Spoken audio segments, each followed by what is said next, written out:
20 of LeBron's 24 points came in the first half. That's fun in Chicago. Yeah, right. It's a great city. Okay, Luka has a performance like that. It's funny with this conversation with the Lakers. Yesterday, we're like, it's like a Jekyll and Hyde. We can't figure out who they are, what they are. Are they good? And then Luka does this, and you're like, oh, wait a minute. Could they go to the conference finals? Like, what did this do for you in your view of the Lakers? No, I still feel the same about the Lakers. I think right now they're a middle of the pack team until they clean up on a defensive end. Last night was nothing different from me. I've seen Luka Doncic do this a number of times. This is his 8th time doing this season. So when you see a performance like that, I think classic Luka. I think this is who he is. This is what he's capable of doing. This is also somebody that I've watched, average a triple-double for an extended amount of time. So when he has these big scoring outbursts and he's able to get everybody involved with 11 assists to go with a 46 piece, I think nothing different. Unless there's something that they can do on a defensive end that changes the outlook of how this season is going. Other than that, I think this was another night at the office for Luka. Great night, flashy night. It looked like those guys were having fun. It looked like it was a vibe in Chicago last night. LeBron James was on the rim. Jackson Hayes was on the rim. Luka threw a pass behind his back from one side of the floor to the other to get a great 3-point look. Like, it looked like they was just having a lot of fun. But all of those things are on the offensive end. I got to start seeing them create an identity and see who they are on a defensive end to even start talking about the conference finals right now, especially with the way that OKC is moving, the way that Houston is still moving, and the way that the San Antonio Spurs are still moving. I still can't see them getting through those teams that have clear defensive identities right now, and the Lakers don't have that at all. They do have one of the best scorers in the world, but as we can tell right now with their record and where they stand in the West, it's going to take them to guard somebody for this to be something different for another outlook besides what he did last night. Yeah, it's the same story, different day, right? Like, we're going to be mesmerized and blown away by half the stuff that we see them do on the court. Like last night, that was Lakers, Showtime, Luka, Dimes, Jackson Hayes. I mean, I haven't seen a guy go between the legs in a game in a really long time, but some of these highlights, this is awesome. And this is the type of player that you want in LA and that market with the purple and gold on. Like, that is not a normal transition pass to throw it cross court behind the back. And they look like they have fun when they're rolling like that on offense. There's a stat here: they're 13-3 when Luka has 10+ assists. To me, that shows me that they're a better team when they're balanced, and you're getting 15 from Rui, you're getting 12 from Vando, you're getting 10 from Marcus Smart, and it's a more balanced attack because it makes them that much more difficult to guard. Like, offensively, we know what he's going to do, and it is so fun to watch. And I do think, if the Western Conference, obviously this year it's going to be tough with those teams, but he's led a worse team to the finals before in Dallas, and if they do get the proper pieces around him by the deadline or his time in LA, he's going to always have the Lakers kind of right there in that 1 through 4 or 5 seed, and they're always going to be relevant when you have a Luka on your team, just because you can't stop them. And the defensive part, he's never going to be a first-team all-defense. Like, it's effort, and it's willing to care, and it's being a good team defender. It's being help side. It's stepping up and taking charges. And the other night, I will say, I forgot who they played, but they were going at him 5, 6, 7 times in a row, and he held his ground.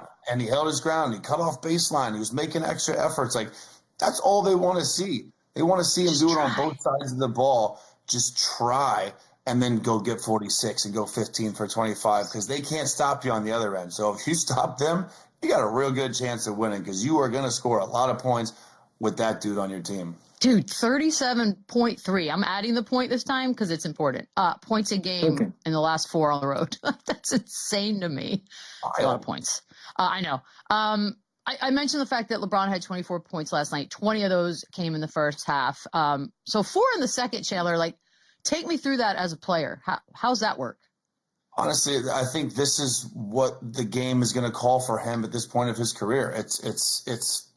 He did what he had to do. He got him off to a great start.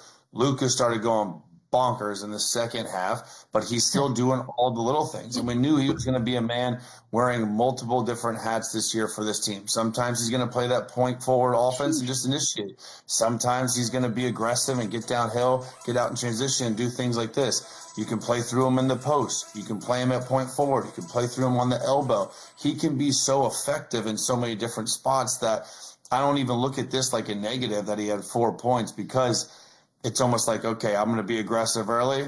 Now, Luka, it's your turn. Now, Austin Reeves, I'm going to go out for 8 minutes. Now you go. And they're going to have that. Oh, no, was that my service? They're going to have that luxury with those three guys offensively, where any given night, it could be someone different night. Rui the other night stepped up, hit some huge shots in the fourth quarter. He's not their closer, but the way they were guarding him, the way that Luka was getting double teamed and shadowed, they found themselves wide open. Jake LaRavia is going to find himself wide open. They're all going to have opportunities throughout the season to make impact plays. And LeBron was dominant in the first half. He didn't have to be in the second half because guys took over, and that's just the way the game went for them last night. So I respect LeBron. I don't want to say fitting in, but like, he's done a really good job fitting in and letting Austin Reeves have a career at the beginning of the season. He's had let Luka Doncic go lead the NBA in scoring and go nuts. He's let DeAndre Ayton kind of have big nights. So, like, again, I think there's going to be some nights we see him have 30, 40, 50 points still because he's still that good, but he doesn't have to do that. And I like the fact that he was inside of the 3-point line for most of these buckets. So all the young players out there that's living and dying by the three, the mid-range is still alive, attacking the basket is still alive. He was able to use that ability, get into the rim, and open up the mid-range. And then what does that do for the rest of the team? It opens up the 3-point line, because you got to respect a 6'8", 6'9" LeBron James putting pressure on the rim. Now you got to close in, and now they're just driving and they're kicking it. They're attacking and they're kicking it, and it opened up the 3-point line for everybody else. And the Lakers was able to be successful in that style of play. So all of these teams out here just living and dying by the three, the mid-range is still alive, and it can win you basketball games still. Yeah. So I love to see that. And think about this. When Luka plays at the top of the key and they set that pick and roll, if they want to blitz Luka, that means he just got to get off the ball, and LeBron's playing 4-on-3 on the other end. Like, good luck. Like, that is that's not how I would guard them, because LeBron's still effective and he's still good, and they can hurt you in so many other ways. So they're gonna have a tough time with teams stopping them, which they're gonna need that too, because we know their defensive struggles. Chandler, you had some thoughts on Jackson Hayes last night? Dear mother of God, who does this? who does this in a game? Jackson. And I know it was the fourth quarter and it was a little later and the game was a little bit out of reach, but this is an insane thing to do.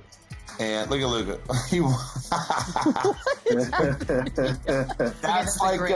That's like a thank God he made it type of reaction. But can you imagine? There's still 3 minutes left, by the way, in the game. This game is by no means. I love it. We need some excitement. We need some excitement.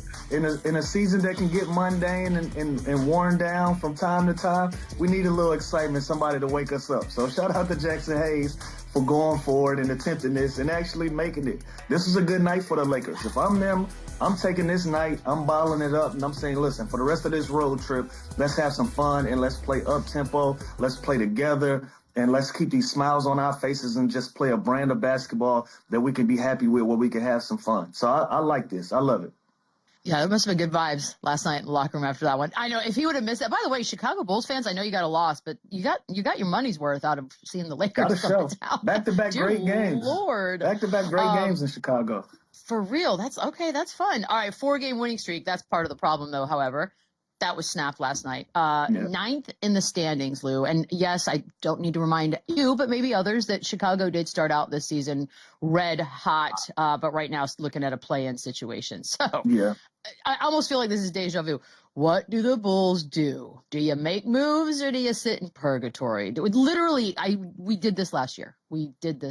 Last year. Well, they've made moves, but even the moves that they've made haven't worked, haven't got them out of the situation that they're in. We're looking at a team that's possibly going on their fourth year in a row using the play-in as an opportunity to get to the playoffs, and that's just not good enough. They're a mediocre basketball team at this point. And again, if you're constantly in the same position over and over, something has to give. So at this point, if you're the Chicago Bulls, you got to look to trade everybody, and you got a clean roster, you got a clean house from top to bottom, and you got to start fresh. This group isn't going to get it done. Even the guys that we've traded away or been able to keep hadn't been able to get it done. It's not the right mix, especially in the Eastern Conference where we feel like a lot of the competition is wide open. Like if you put the right group together, you can put yourself in a legitimate playoff position with the right moves. And the Chicago Bulls just haven't been able to do that. So in the Eastern, in a conference that anybody can win or anybody feels like they have the confidence that they can beat anybody on any given night and compete for a conference title and getting out of the East, the Chicago Bulls hadn't been able to put themselves in that position. So I say definitely blow this thing up, start fresh, go get you some assets, go get you some young guys that you can build, that you can mold to the liking of your organization, and start from there. Because right now, this just ain't it. We're looking at 4 straight seasons in a play-in. Yeah, and they're not elite really at anything. Their offense, Billy D is always going to have a really good offense. They're always going to play fast. They're going to play a lot of pick and roll, a lot of threes, and they found something with Josh Giddey. And I think the hot start for this team was a little bit of fool's gold, just starting off so hot, being a top 3 team in the East. But they found something in Josh Giddey. The kid Bucelis has a chance to be an actual stud. And then outside of that, they just got a bunch of guys you know what you're going to get from. Vucevic, great pro, great player. Kevin Huerter, Kobe White, like those type of guys. You know what you're going to get, but they're also assets. So I think you can find a way to kind of get off some of these guys, which clearly is not working, get something back in return, and just kind of freshen up. Because I feel like there's a couple, they're just pieces away. They don't do anything elite. They're not a very good defensive team, but they can go and score with the best of them. They're top 10 in every offensive statistical category. So they're playing the right way. They're playing to score the basketball. I just think they're 1 or 2 pieces away, but they have a lot of assets. Don't translate though, Chandler. It just don't translate. I think they have a lot of assets like teams want. Like I think teams want Vooch. I think teams Kobe want White. Kobe White. I think teams want. Yeah. I think teams want shooting with Kevin Huerter. Like Orlando Magic need Kevin Huerter. Like they need shooting. Like there's certain teams that need players that they have. So I'd be looking to be extremely active at the deadline if I was Chicago, because they're kind of just right in no man's land right now. I know. That's just not a place that you want to be. Great segue for what we're doing on the other side. We're talking the Magic. We're talking the Cavs. Eastern Conference battle last night. That's next.